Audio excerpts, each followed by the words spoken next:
tous et bienvenue dans ce nouveau podcast de Femme à part, podcast dans lequel aujourd'hui nous allons parler de la beauté.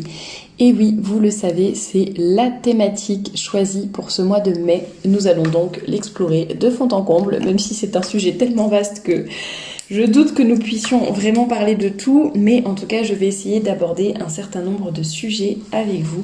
Et aujourd'hui, je voulais vous parler des critères de beauté, à savoir la beauté est-elle objective ou n'est-elle qu'une affaire de goût? Est-ce qu'il existe vraiment des critères? Est-ce que ces critères sont universels pour tous les pays, tous les âges, tous les temps, etc. Ou est-ce que ce sont des choses qui s'adaptent? Voilà, nous allons parler de tout cela aujourd'hui. Nous sommes dans un monde assez relativiste, je dois dire, et qui nous fait croire qu'en fait, il n'existe jamais dans aucun domaine aucune règle. Et paradoxalement, j'en parlerai dans ce podcast justement, il y a quand même des règles non dites, c'est-à-dire soi-disant il n'y en a aucune, mais il faut quand même aller dans la même direction. Voilà, donc nous allons parler de cela aujourd'hui et essayer de parler un petit peu, de définir qu'est-ce que la beauté et surtout est-ce qu'il existe des critères objectifs de beauté. Alors, je sais que quand on parle de beauté, on peut parler d'une belle musique, d'un beau paysage, d'un beau bâtiment, d'un beau vêtement, d'un tableau magnifique, etc. Là, on va essayer de parler de la beauté en général, mais plus en particulier de la beauté de la femme, enfin la beauté du corps humain, on va dire. Et voilà, c'est ce dont on va essayer de parler. Et oui, je voulais vous dire aussi que ça va être assez, c'est pas un podcast dans lequel vous aurez des règles ultra précises avec ce qu'il faut faire, ce qu'il ne faut pas faire en termes de beauté. Enfin voilà, je pense pas qu'il y ait une réponse universelle très précise, mais en tout cas je vais vous donner des pistes de réflexion avec des éléments tout à fait concrets, des critères vraiment concrets, mais qui après s'appliquent d'une façon ou d'une autre chacun dans sa vie, mais au moins ça vous donnera des pistes de réflexion pour vous permettre de comprendre un petit peu mieux mon propos par rapport à cela. Je sais que dès qu'on parle de corps, de beauté, etc., ce sont des sujets qui peuvent être assez délicat dans le sens où nous avons toutes beaucoup de complexes et j'ai souvent des femmes qui réagissent assez mal en commentaire ou qui parfois peuvent se sentir blessées par certains propos, d'où ma volonté aussi de rester assez générale et en même temps, voilà, il faut quand même dire les choses telles qu'elles sont, mais je vous invite vraiment à prendre du recul, à ne pas prendre les choses personnellement et à essayer au contraire de rentrer dans la discussion et dans cette réflexion avec moi. N'hésitez pas d'ailleurs à compléter mes propos en commentaire ou à réagir. Évidemment, je ne laisserai que les commentaires respectueux, mais c'est avec plaisir que je vous lis à chaque fois. J'ai de la chance d'avoir une communauté intelligente et plutôt qui interagit de façon intéressante, donc je n'ai pas beaucoup de commentaires à supprimer, donc merci pour cela. Et sans plus tarder, je commence ce podcast sur les critères objectifs de beauté. Dernière parenthèse, j'ai oublié, n'oubliez pas de regarder en barre d'infos, il y a tous les liens vers la boutique, le blog, les réseaux sociaux de Femme à part, le lien pour vous inscrire à la newsletter, donc n'hésitez pas à regarder. Voilà pour la parenthèse très courte. Alors, je vous donne d'abord la définition de la beauté, telle que je l'ai trouvée, la première que j'ai trouvée sur internet, à vrai dire. Donc, qu'est-ce que le beau? C'est quelque chose qui fait éprouver une émotion esthétique qui plaît à l'œil. Le beau, c'est aussi quelque chose qui fait naître un sentiment d'admiration et de satisfaction opposé à mauvais ou médiocre. Ce qui me frappe, moi, dans ces définitions, c'est qu'on parle d'émotion esthétique, on parle d'un sentiment d'admiration, et donc ça me fait tout de suite penser que la beauté est quelque chose forcément de subjectif, parce que ça va dépendre de notre réaction, de notre réaction personnelle. Il y a peut-être des choses qui me touchent et qui ne vous toucheront pas du tout. Je peux être complètement ébahie, je sais pas, en allant au bord de la mer parce que je n'y vais jamais et vraiment, waouh, tout de suite ça me remplit de joie, etc. Et quelqu'un d'autre, en fait, qui habite au bord de la mer en permanence, bon, il trouve ça sympa, mais pas non plus exceptionnel. Donc, en fonction aussi de notre histoire, de notre éducation, etc., de plein plein de choses, on va avoir différentes réactions face au même tableau, par exemple, à la même peinture. Et donc on peut se dire, tiens, est-ce que ça ne serait pas qu'une histoire de goût finalement? Nous avons tous des goûts différents. Et en même temps, peut-on vraiment réduire le beau uniquement au plaisir finalement que l'on va éprouver, ce sentiment face à tel objet ou telle œuvre d'art, etc. ou telle personne que l'on va trouver belle. D'ailleurs, on le voit bien, par exemple, des femmes qui discutent du même homme, que ce soit, je sais pas, un acteur, un collègue, quelqu'un qu'elles viennent de rencontrer dans la rue, je sais pas, sur un groupe de 5 femmes, il y aura 5 opinions, il peut y avoir 5 opinions différentes. Ah, il est très beau, oulala, moi il me fait ni chaud ni froid, moi je le trouve carrément moche. Enfin, vous voyez, on peut chacune avoir une opinion différente sur la même personne, le même esthétisme, on va dire. Et donc c'est vrai que ça fait plutôt pencher la balance pour se dire, mais en fait c'est vraiment une histoire de goût et c'est quelque chose uniquement de personnel et qui est en rapport avec nos propres émotions, nos propres sentiments et qu'on ne peut pas donc imposer à tout le monde. D'un autre côté, on sait que je vous ai dit, je vous emmène avec moi dans mes réflexions, dans mon cheminement, et puis vous me direz ce que vous en pensez, et vous pourrez aussi cheminer de votre côté. D'un autre côté, je me dis qu'on peut tout à fait éduquer le goût. C'est quelque chose en fonction effectivement, donc je parlais de l'éducation qu'on avait reçue.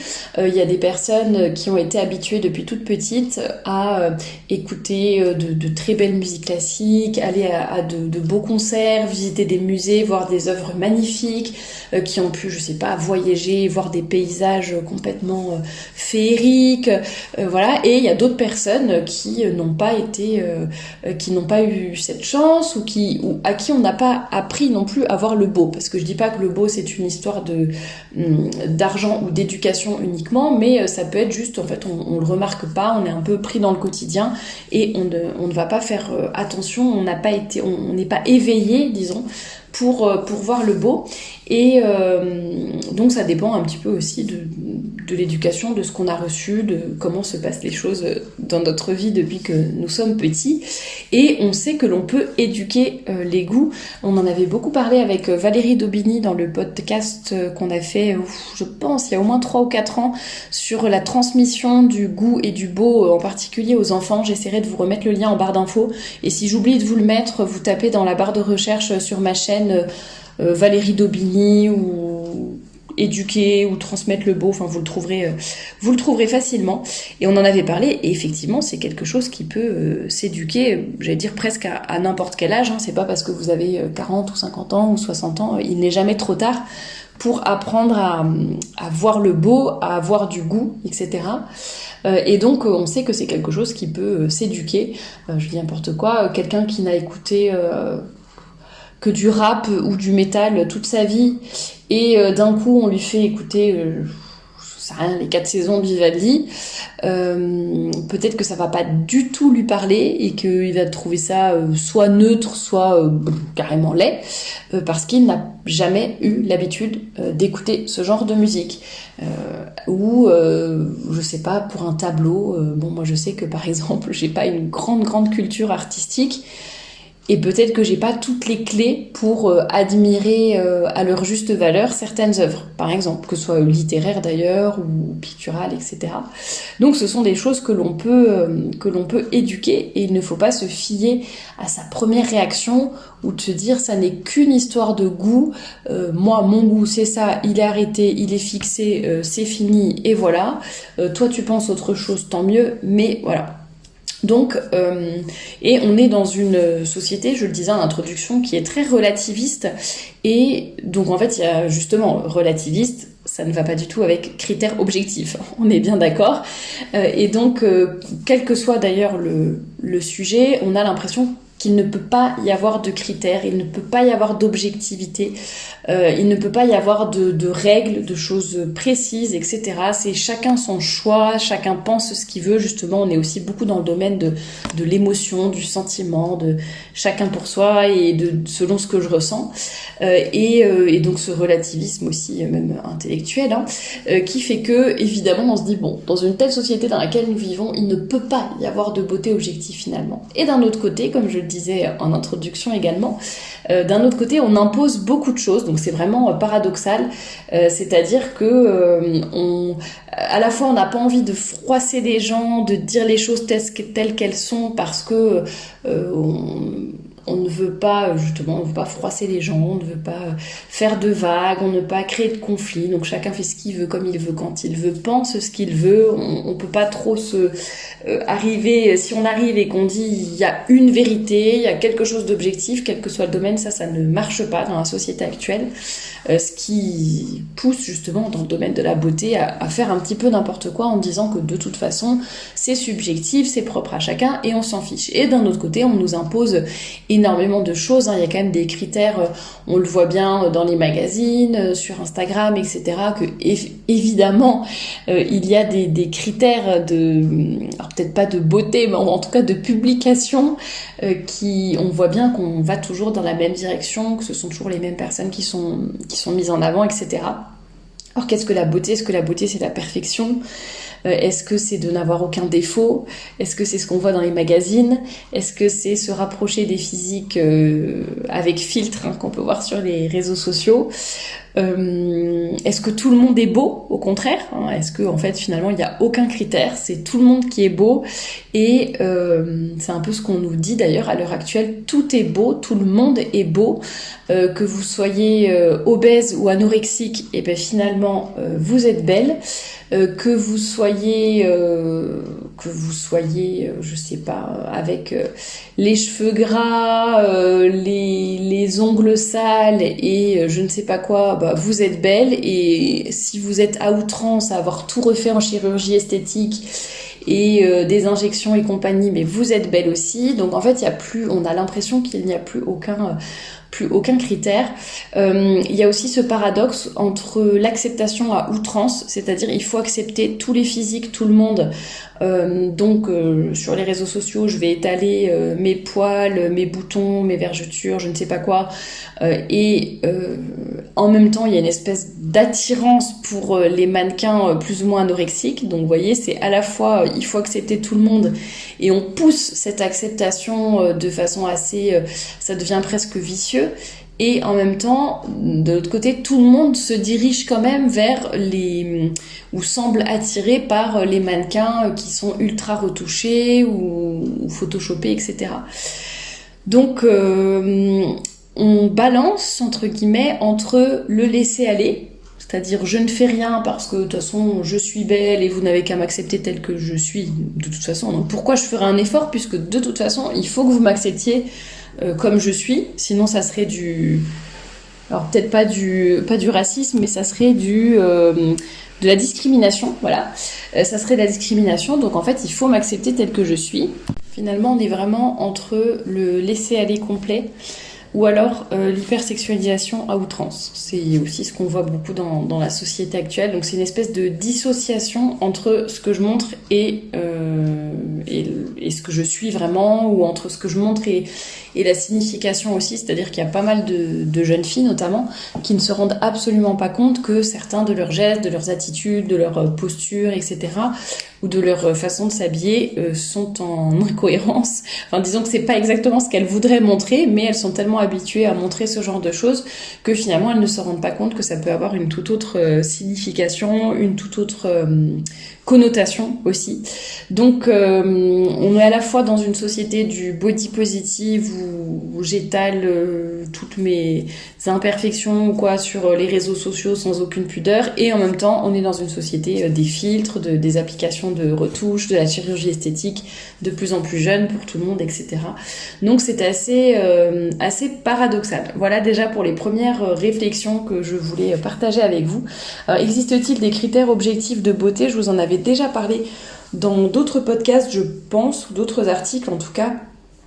Saint Thomas d'Aquin nous parle de 3 critères: l'intégrité, la proportion et la clarté. Donc pour moi, c'est vraiment 3 concepts, 3 mots à avoir en tête pour essayer d'analyser ce qui se passe à l'heure actuelle, justement. Donc je parlais de l'apparence physique des femmes ou autres, mais quand on parle d'intégrité, par exemple, est-ce que vraiment des vêtements troués, des choses déchirées, etc., est-ce qu'on peut dire que objectivement c'est beau? Bon, vous voyez, ça peut... En fait, ça va être un peu les 3 filtres qui vont permettre de... peut-être de mettre des mots parfois sur ce qu'on ressent justement, parce que parfois on se dit non, là il y a quelque chose qui cloche, je suis désolée, la société me dit que c'est beau, que c'est génial, etc., mais non, moi je trouve ça ridicule par exemple, ou non, je sens que c'est pas beau en fait, et que c'est pas une question de mon goût personnel, parce qu'on est capable aussi de savoir s'adapter, se dire bah ça par exemple, d'ailleurs je peux vous le dire, moi quand je prépare des collections par exemple pour la boutique, il y a des tissus, des coloris, etc., où je me dis, honnêtement, moi je le porterai pas parce que c'est pas dans mes goûts, mais voilà, objectivement c'est quand même joli. Alors j'ai du mal quand même à me sentir attirée par le tissu ou par la couleur parce que c'est pas du tout dans mes goûts personnels, mais j'essaye justement de prendre ce recul et de me dire attention, là je mets un peu mes goûts de côté, est-ce que objectivement c'est quelque chose de beau, et c'est vrai que parfois il y a des choses dans les tissus, chez les différents fournisseurs que j'ai, il y a des choses qui peuvent être carrément laides, mais objectivement c'est pas juste mon goût personnel, c'est des espèces de couleurs très criardes, des choses fluo, des matières pas du tout, des matières qui sont pas belles tout simplement, enfin qui sont pas ni pratiques ni esthétiques, etc. Et vous voyez, il faut réussir justement parfois à dissocier un petit peu entre mon goût personnel et en même temps, voilà, ça reste quand même joli. Bon, c'est comme, je sais pas, en matière de décoration d'intérieur par exemple, on peut se dire bon, c'est pas ce que je mettrais chez moi, c'est pas le parquet que je choisirais, c'est pas le papier peint que je prendrais, ou dans lequel dont j'aimerais bien être entourée au quotidien, mais ça va, c'est quand même joli, alors que objectivement il y a des objets de décoration qui n'ont ni queue ni tête, qui font mal aux yeux et dans lesquels, près desquels on n'a pas envie de vivre, quoi. Donc voilà, il faut essayer de faire un petit peu cette distinction. Donc là je vous parlais par exemple des vêtements troués, ça va un peu contre l'intégrité. La proportion, justement par exemple la mode actuelle qui consiste pour les femmes à se faire opérer ou se faire mettre des implants pour avoir vraiment un fessier ultra large, ultra développé, ou alors d'ailleurs sans chirurgie, celles qui le font un peu avec la muscu, etc., ou d'avoir une très très forte poitrine, ou alors de se faire des injections dans les lèvres pour avoir vraiment des lèvres très très très pulpeuses. Justement, quand il manque de proportion par rapport au reste du corps ou à notre corps naturel, j'allais dire. Bon, vous voyez, tout de suite, on sent qu'il y a quelque chose qui cloche un petit peu. Saint Thomas d'Aquin parle de clarté. Pour moi, c'est aussi un peu comme un éclat qui est lié entre l'harmonie qu'on va voir entre l'intérieur et l'extérieur. La clarté, en fait, la lisibilité entre ce que vous êtes et ce que vous montrez, entre vos atouts naturels, votre corps au naturel, et ensuite comment vous allez l'habiller, le maquiller, le coiffer, etc. Cet accord finalement, cette harmonie. La clarté aussi peut venir de la propreté. C'est peut-être bête à dire, mais c'est vrai que quand quelqu'un est sale, négligé, je parlais des cheveux gras tout à l'heure, mais des ongles sales ou ce genre de choses, ça peut empêcher justement ça assombrit en quelque sorte, ça peut assombrir la personne, et cette négligence finalement va empêcher un petit peu la beauté de vraiment d'éclater et de rayonner. Donc vous voyez, par exemple, ça veut pas dire que la personne est moche en soi, par exemple, mais cette négligence enlève un peu de la beauté aussi. Donc on a besoin de quelque chose qui va vraiment être, ça je repense un peu aux critères de la clarté, quelque chose qui va vraiment être intelligible, compréhensible, qui va être clair. On parle souvent de la relation aussi entre le beau et le vrai, le beau qui est l'image du vrai. Alors est-ce que ça veut dire que la beauté c'est ce qui se rapproche le plus du naturel, de ce que nous sommes, un peu le vrai qui serait sublimé? Bon voilà, je vous laisse un peu réfléchir à tout ça. Et qu'est-ce que j'avais noté également pour la proportion, donc j'en ai un peu parlé là sur les fessiers disproportionnés. On peut penser également à tout ce qui est équilibre, symétrie. Il y a quand même pas mal d'études qui sortent pour essayer de voir est-ce qu'il y a des critères objectifs, est-ce que tous les hommes par exemple sont attirés par le même type de femme, est-ce que pour essayer de savoir est-ce que il y a des critères. Et souvent, on parle de la symétrie du visage qui va être attirante, notamment.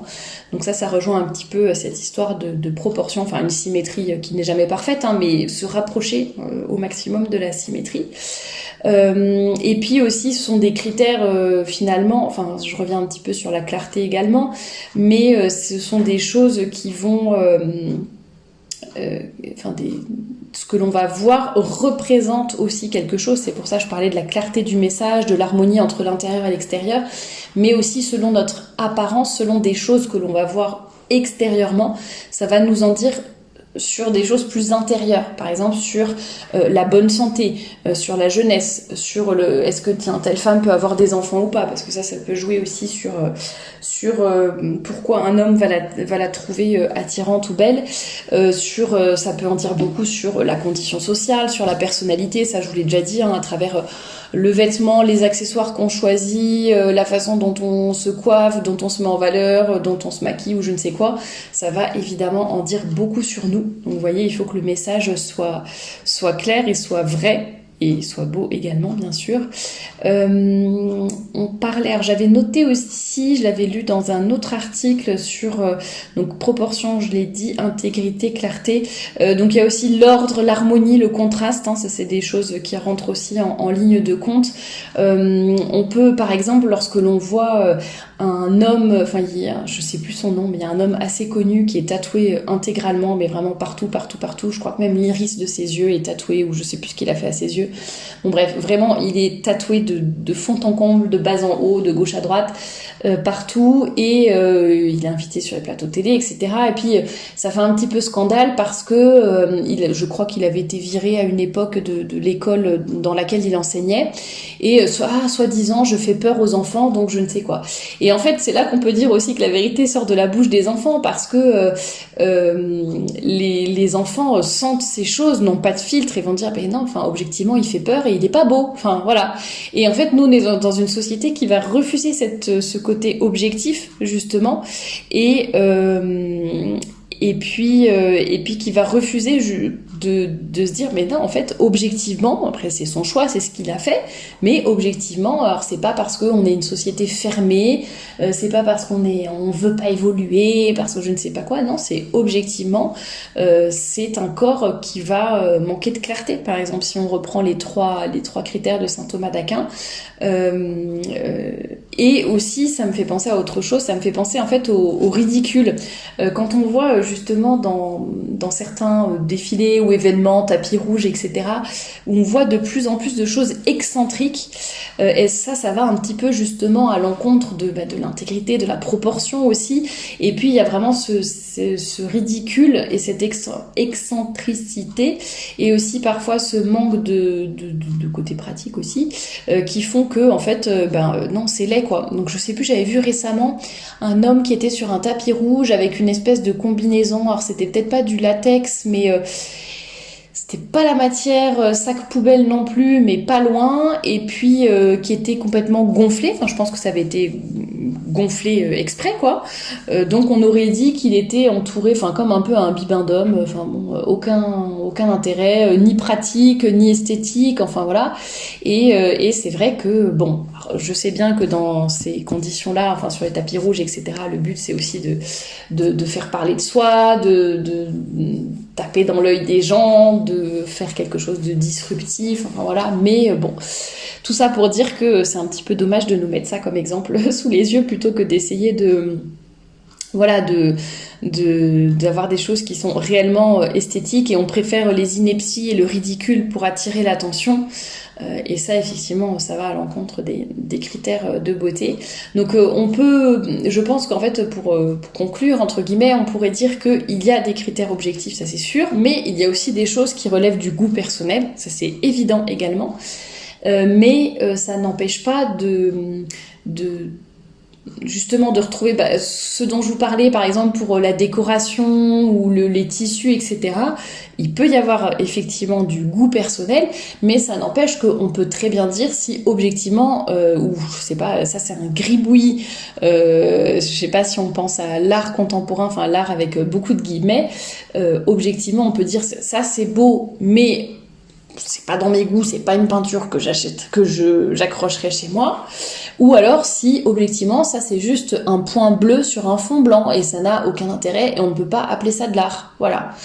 Il faut vraiment essayer de faire ce distinguo entre mon goût personnel, qui peut quand même, voilà, une chose est belle, même si c'est pas dans mon goût, mais c'est beau quand même, et se dire quelque chose qui, objectivement, est totalement laid, ou n'a aucun intérêt, ou ne peut pas être appelé art, enfin, ne peut pas être qualifié d'artistique, voilà. Donc voilà, c'est vraiment ce à quoi il faut faire attention, essayer de faire cette distinction entre, justement, les critères objectifs, proportion, intégrité, clarté, et ce qui va relever du goût de chacun. Et puis, pour conclure, je voudrais vous lire cet extrait d'un article que j'ai traduit de l'anglais et qui, par rapport justement à la féminité, à la beauté et à tous ces critères, et savoir si la beauté est objective ou pas.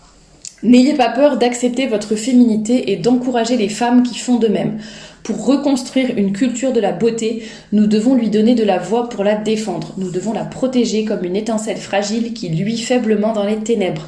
Nous devons être nous-mêmes des lumières et ne pas devenir victimes des tactiques des progressistes qui ne supportent pas que l'on mette en avant notre féminité.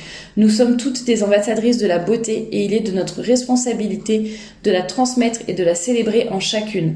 La beauté d'une femme ne diminue pas celle de la voisine. De même que beaucoup de bougies peuvent être allumées avec une seule flamme, de même plusieurs beautés féminines peuvent éclore grâce au courage d'une seule femme. Donc vraiment, essayons de voir ça comme ça aussi. Je pense que c'est très important, cette phrase la beauté de la voisine ne va pas diminuer, ou notre beauté ne va pas diminuer celle de la voisine et vice-versa. Essayons de nous comparer le moins possible. Si c'est une saine émulation, pourquoi pas, mais essayons de voir que justement chacune a sa beauté qui se manifeste de façon assez unique en général pour chaque personne. N'oublions pas que ça se puise à l'intérieur aussi, cette harmonie entre l'intérieur, l'extérieur, que les deux sont importants et que les deux se répondent mutuellement. Nous en parlerons dans le podcast, alors pas celui de vendredi prochain, mais celui d'après. Est-ce que c'est que la beauté du cœur qui compte? Est-ce que c'est la beauté que la beauté extérieure, etc. Nous reparlerons de tout cela. Et en tout cas, merci de m'avoir écouté. N'hésitez pas à réagir en commentaire et je vous dis à très bientôt pour un nouveau podcast.